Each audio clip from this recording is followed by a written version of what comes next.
Hello students, today's question is generally based on canal design. So यहाँ पर हम लोग गेट का क्वेश्चन देखेंगे जो कि जनरली बेस्ड है कैनाल के डिजाइन पे। यहाँ पर अनलाइंड कैनाल दिया हुआ है। An unlined canal under regime conditions along with a silt factor of 1 has a width of flow 71.25 metre. Assuming the unlined canal as a width wide channel, यहाँ पर wide channel दिया हुआ है। Corresponding average depth of flow, यहाँ पर average depth हमसे पूछा गया है in the canal will be. So basically यहाँ पर क्वेश्चन में एक कंसेप्ट दिया हुआ है, assuming the unlined canal as a width wide channel.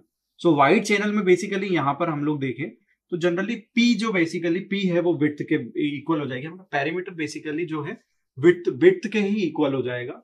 सो हमारे पास क्वेश्चन में बेसिकली क्या है, यहाँ पर विड्थ दिया हुआ दैट इज एरिया। एरिया क्या है यहाँ पर, लेंथ इंटू ब्रेड्थ होता है basically, L into B.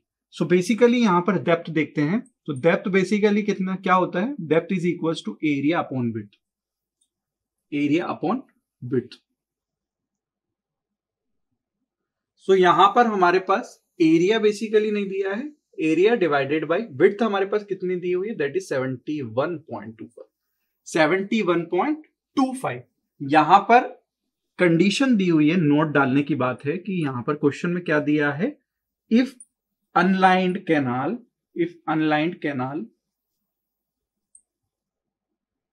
As a wide channel, so basically as a wide channel दिया है तो यहां पर सो P बेसिकली यहां पर क्या होगा, B के इक्वल होगा।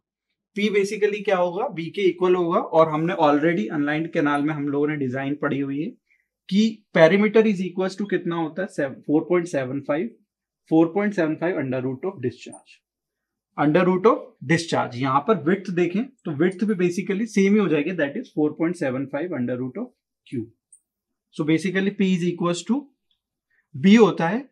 और यहां पर हमारे पास बेसिकली क्या दिया हुआ है, बेसिकली B दिया हुआ है, कितना दिया है B बेसिकली यहाँ पर हमारे पास विड्थ कितनी दी हुई है, दैट इज 71.25। तो विड्थ की रेस्पेक्ट में हम लोग यहाँ पर 71.25 रखेंगे। 4.75 under root of Q discharge basically हमें निकालना है क्योंकि हमें ऑलरेडी यहाँ पर पुट करना पड़ेगा बेसिकली। तो Q discharge is equal to हमारे पास कितना आएगा, क्यू बेसिकली कितना आएगा, that is Q is equal to 225। अब हमें पता है कि वेलोसिटी क्या होती है, वेलोसिटी इज इक्वल टू, हम लोगों ने ऑलरेडी पढ़ा है डिजाइन में, velocity is equal to Q multiplied by silt factor का स्क्वायर डिवाइडेड बाय 140 की पावर, बेसिकली इसकी पावर कितनी 1/6 होती है। यहां पर हमारे पास Q ऑलरेडी हम लोगों ने कैलकुलेट कर लिया है, Q 225 है basically. 225 multiplied by silt factor हमारे पास कितना दिया, 1 यूनिट दिया हुआ बेसिकली। 140 से डिवाइड करेंगे यहां पर और पावर है 1/6 करेंगे, 1/6। सो नेक्स्ट यहां पर हमारे पास वेलोसिटी कितनी निकल के आएगी, 1.08। अब यही वेलोसिटी को हम लोग एरिया निकाल सकते हैं यहां से। एरिया इंटू वेलोसिटी क्या होता है, डिस्चार्ज होता है। तो एरिया इंटू वेलोसिटी क्या होगा, A into V is equal to Q. तो Q बेसिकली हमें पता ही है, हमने वेलोसिटी निकाल ली तो हम यहां से एरिया नहीं निकाल सकते क्या, area is equal to Q 225 metre cube per second divided by 1.08, this is metre square per second. तो मैं बेसिकली यहां से हमारा मीटर स्क्वायर में ये हमारा एरिया निकलेगा, मीटर पर सेकेंड हमारा वेलोसिटी, ये मीटर क्यूब पर सेकेंड है। तो बेसिकली यहां से हम लोग देखें तो हमारा एरिया कितना निकलेगा, that is basically 207.89 metre square, 207.89 metre square.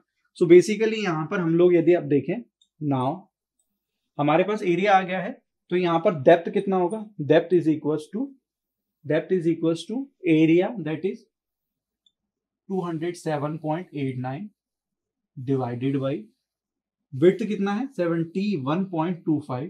तो यहां से हमारा जो डेप्थ आएगा बेसिकली 2.917। तो हमसे round off to two digit पूछा है, यहाँ पर ऑलरेडी 3 डिजिट है बेसिकली, तो हम लोग इसको राउंड ऑफ करेंगे। तो डेप्थ बेसिकली इक्वल टू हो गया 7 है तो basically 2.92, this is basically metre. तो हमारा जनरली ये डेप्थ आएगा। सो बेसिकली हमने बेसिक फॉर्मूले यूज किए हैं डिजाइन ऑफ अनलाइन कैनाल वाले हमने, क्योंकि लेसी थ्योरी पे बेस्ड थे। I hope you understand the question very well. Thank you very much.